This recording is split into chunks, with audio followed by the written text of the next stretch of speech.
welcome to the deep dive. Today, we're taking a really important look at something many of you deal with, especially if you're a K-12 educator, your 403B retirement plan. Right. You probably know the scene, you're maybe in the school cafeteria or the library. Someone hands you this list of vendors. Mm-hmm. You meet a rep, sign some papers, and, you think, okay, check, retirement's handled. Your focus is on your students, right? Not trying to decode all that financial stuff. That is so common. But here's the quiet problem that most educators just don't realize.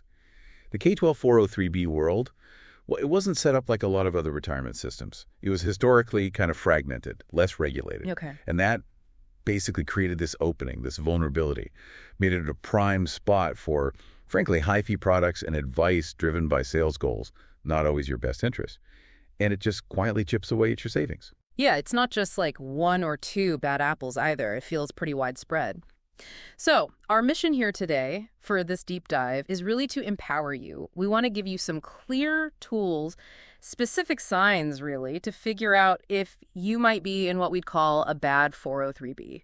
And just as key, what a good one looks like. Exactly. Because knowing this stuff is, well, it's vital for your financial future and your peace of mind, honestly. Absolutely. So think of us as becoming like financial detectives for your own retirement plan.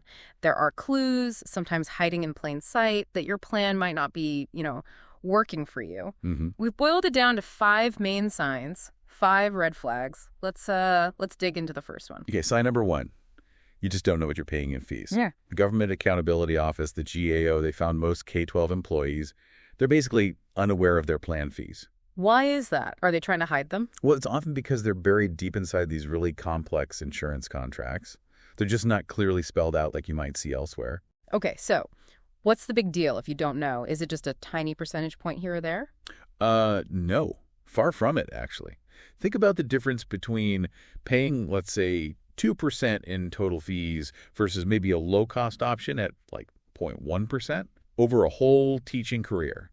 That difference can literally mean 6 figures less in your retirement account. Wow. It's a slow, quiet leak from your future savings. 6 figures. That is not small change. That's a huge chunk of retirement just gone. Okay, that leads us to the next clue. Red flag number 2.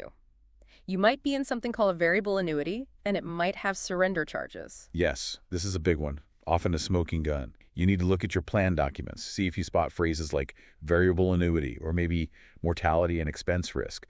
Sometimes it's abbreviated M&E risk. M&E risk? What's that? That's basically an ongoing insurance fee inside the annuity. It just kind of constantly eats away at your investment growth. And then look out for something like a 12-year surrender period. Yeah. It means you're essentially locked in for over a decade. If you try to move your money out early, boom, penalties. Locked in for 12 years. Okay, what else should we look for with these annuities? Be a little wary of things like bonus credits. Sound great, right? A bonus. But they often come with higher fees down the road that cancel out the benefit. Ah, the catch. Exactly. And things called guaranteed lifetime income riders. They can be very expensive additions, and the cost often outweighs the potential payout for many people. These are typically sold by insurance reps. Remember, they aren't usually fiduciaries. Their job is to sell that product. Not necessarily to put my best interest first, legally speaking. Precisely. It's kind of like paying a really high cover charge to get into a party you didn't really want to go to, and then paying again just to leave early. Oof. That really paints a picture of being trapped. Okay, red flag number 3. Even if you manage to avoid those annuities, you can still end up paying way too much if your only investment choices are high-cost mutual funds. That's exactly right.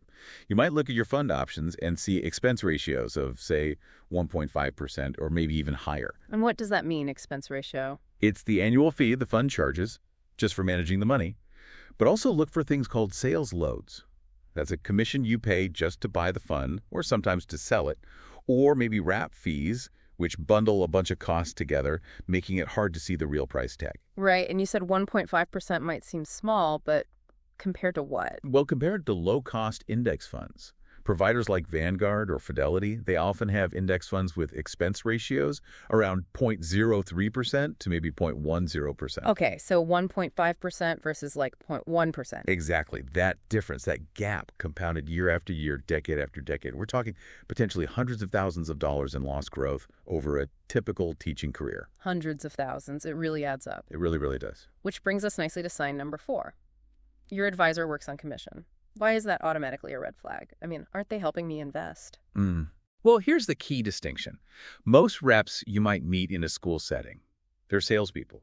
They earn a commission for selling you a specific product, like that annuity or that high-fee fund. Because of that commission structure, they are not legally required to prioritize your best interest above their own potential payout. So there's a conflict of interest built in. A massive one, yeah. When you're dealing with your retirement savings, you really deserve advice from a fiduciary. A fiduciary is someone who is legally obligated. It's the law to act only in your best interest, always. So their advice has to be purely about what's best for me, not what gets them the biggest commission check. Exactly that. It's a crucial difference. Okay, that makes sense. And that leads us to our final red flag, number 5. You just feel kind of locked in or confused or maybe ignored by your provider or advisor. And if you feel this way, please know it is absolutely not your fault. Right. This feeling is incredibly common among educators with 403Bs. Yeah, maybe you literally can't switch to a better vendor because you discover you have those surrender charges we talked about. Or maybe your statement just arrives and it makes absolutely no sense. It's just jargon. Yeah. Or worse, maybe you try asking simple questions like, what are my fees?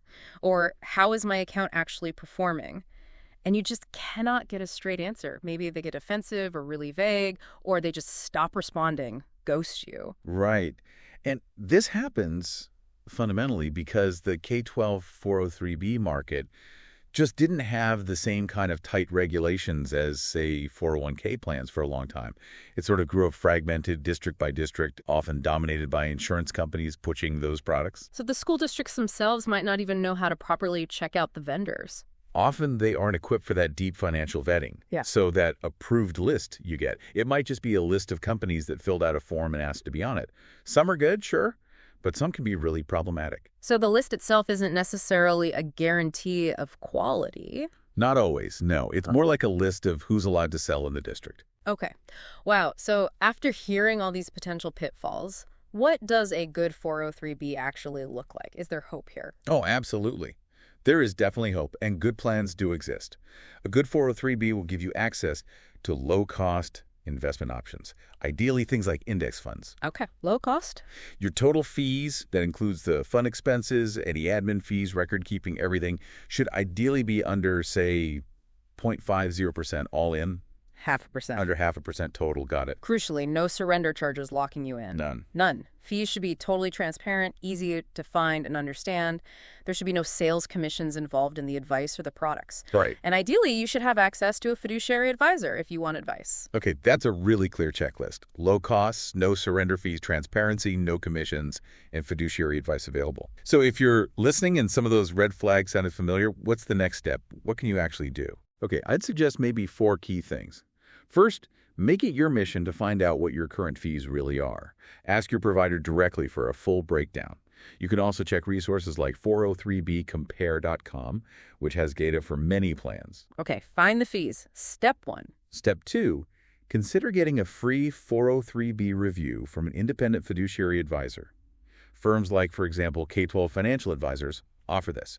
They can give you an objective look at your specific plan. No strings attached. Get a second opinion, basically. Exactly. Third, don't make any sudden changes until you really understand the potential consequences, especially if you think you might have those surrender charges. Get clarity first. Right. Don't jump ship without checking for penalties. Precisely. And finally, number 4, ask your current representative point blank. Are you a fiduciary? Just ask them directly. Yep. Their answer, or maybe how they answer, tells you everything you need to know about whose interests they are legally bound to serve. Those are really clear, empowering steps. And remember, if you're listening, you went into teaching to teach, not to become a financial whiz. It is absolutely 100% not your fault if this stuff feels confusing or overwhelming, or if you feel stuck. Yeah, absolutely.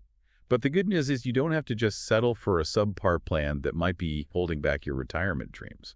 Taking control, even starting now, it means more savings down the road and definitely more peace of mind. Yeah. Your 403B, it should be working for you. It should be building your future, not just padding an insurance company's bottom line or paying out high sales commissions. That's the goal. Yeah. And just to reiterate, if you do want that kind of detailed, free, no-obligation look at your specific situation, that resource is available through fiduciary firms like the one I mentioned, K-12 Financial Advisors. Excellent. Well, thank you for joining us on this deep dive today. Keep asking those questions, keep digging, and keep advocating for yourself and your future. We'll catch you next time.